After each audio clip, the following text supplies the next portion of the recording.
ಮನೆಯವರ ಒತ್ತಡಕ್ಕೆ ಮಣಿದು ಪರಿಶ್ರಮ ಪಟ್ಟು 1 ವರ್ಷ ಕಲ್ತಿರೋದನ್ನ ಕೇವಲ 3 ಗಂಟೆಯ ಪರೀಕ್ಷೆಯಲ್ಲಿ ವಿದ್ಯಾರ್ಥಿಗಳು ಬರೆದು ಮುಗಿಸುವ ಮೂಲಕ ವಿದ್ಯಾರ್ಥಿಗಳು ಬರೆಯುವ ಯಂತ್ರಗಳಾಗ್ತಾ ಇದ್ದಾರೆ ಅಂತ ಮಾಜಿ ಸಚಿವ ಪ್ರಮೋದ್ ಮಧ್ವರಾಜ್ ಕಳವಳ ವ್ಯಕ್ತಪಡಿಸಿದ್ದಾರೆ. ಅದಮರು ಪೂರ್ಣಪ್ರಜ್ಞಾ ವಿದ್ಯಾಸಂಸ್ಥೆಯಲ್ಲಿ ರಾಷ್ಟ್ರೀಯ ಸೇವಾ ಯೋಜನೆಯ ವಾರ್ಷಿಕ ವಿಶೇಷ ಶಿಬಿರದ ಉದ್ಘಾಟನಾ ಸಮಾರಂಭದಲ್ಲಿ ಮುಖ್ಯ ಅತಿಥಿಯಾಗಿ ಭಾಗವಹಿಸಿ ಮಾತನಾಡಿದರು. ಓದುವ ಮತ್ತು ಪರೀಕ್ಷೆ ಬರೆಯುವ ಮಿಷಿನ್, ಆ ಮಿಷಿನ್ಗೆ ಬೇಕಾಗುವಂಥದ್ದೆಲ್ಲ ರಾ ಮೆಟೀರಿಯಲ್ ನಮ್ಮ ಪ್ರಿನ್ಸಿಪಾಲ್ರು ಮಾಸ್ಟರ್ಗಳು ಅವರೆಲ್ಲ ಕೊಡ್ತಾರೆ.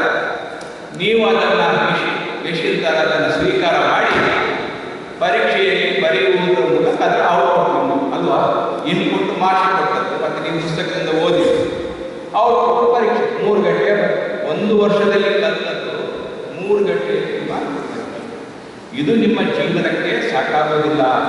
ನಿಮ್ಮ ಜೀವನ ಯಶಸ್ವಿಯಾಗಬೇಕಂದ್ರೆ ಆ ಪರೀಕ್ಷೆ ಮತ್ತು ಆ ಪದವಿ ಮತ್ತು ಆ ಮಾರ್ಕ್ಗಳ ಜೊತೆಗೆ. ಶಿಬಿರವನ್ನು ಉದ್ಘಾಟಿಸಿ ಮಾತನಾಡಿದ ಅದಮರು ಪೂರ್ಣಪ್ರಜ್ಞಾ ಶಿಕ್ಷಣ ಸಮೂಹ ಸಂಸ್ಥೆಯ ಗೌರವ ಕಾರ್ಯದರ್ಶಿ ಪ್ರದೀಪ್ ಕುಮಾರ್ ಅವರು, ಮನುಷ್ಯ ಕೇವಲ ವಿದ್ಯೆ ಕಲಿತ ಮಾತ್ರಕ್ಕೆ ಆತ ಪರಿಪೂರ್ಣ ಆಗಲಾರ. ಪ್ರಕೃತಿಯೊಂದಿಗೆ ಬೆರೆತು ಅದರೊಂದಿಗೆ ಕಲಿತ ಪಾಠ ಉತ್ತಮ ಜೀವನಕ್ಕೆ ದಾರಿದೀಪವಾಗುವುದು.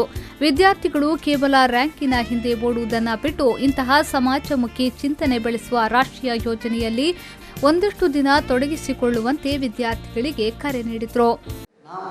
ಆ ದನದ ಒಟ್ಟಿಗೆ ಇರುವಾಗ ಈ ಗಿಡ, ಮರ, ಗಾಳಿ, ನೀರು, ಮಣ್ಣು, ಪ್ರಾಣಿ, ಪಕ್ಷಿ ಜೊತೆಗೆ ಇರುವುದೇ ನಿಜವಾದ ಶಿಕ್ಷಣ. 4 ಗೋಡೆಗಳ ಮಧ್ಯದಲ್ಲಿ ನಾನು ರ್ಯಾಂಕ್ ಬಂದಿದ್ದೇನೆ ಹೇಳುವಂಥದ್ದು ನಿಜವಾದ ಶಿಕ್ಷಣ ಅಲ್ಲ. ನಿಜ ಹೇಳುವುದಾದರೆ ನಾವು ಕಾಲೇಜಿಗೆ ಹೋಗಿ ಏನು ಕಲಿಯಬೇಕಾಗಿಲ್ಲ.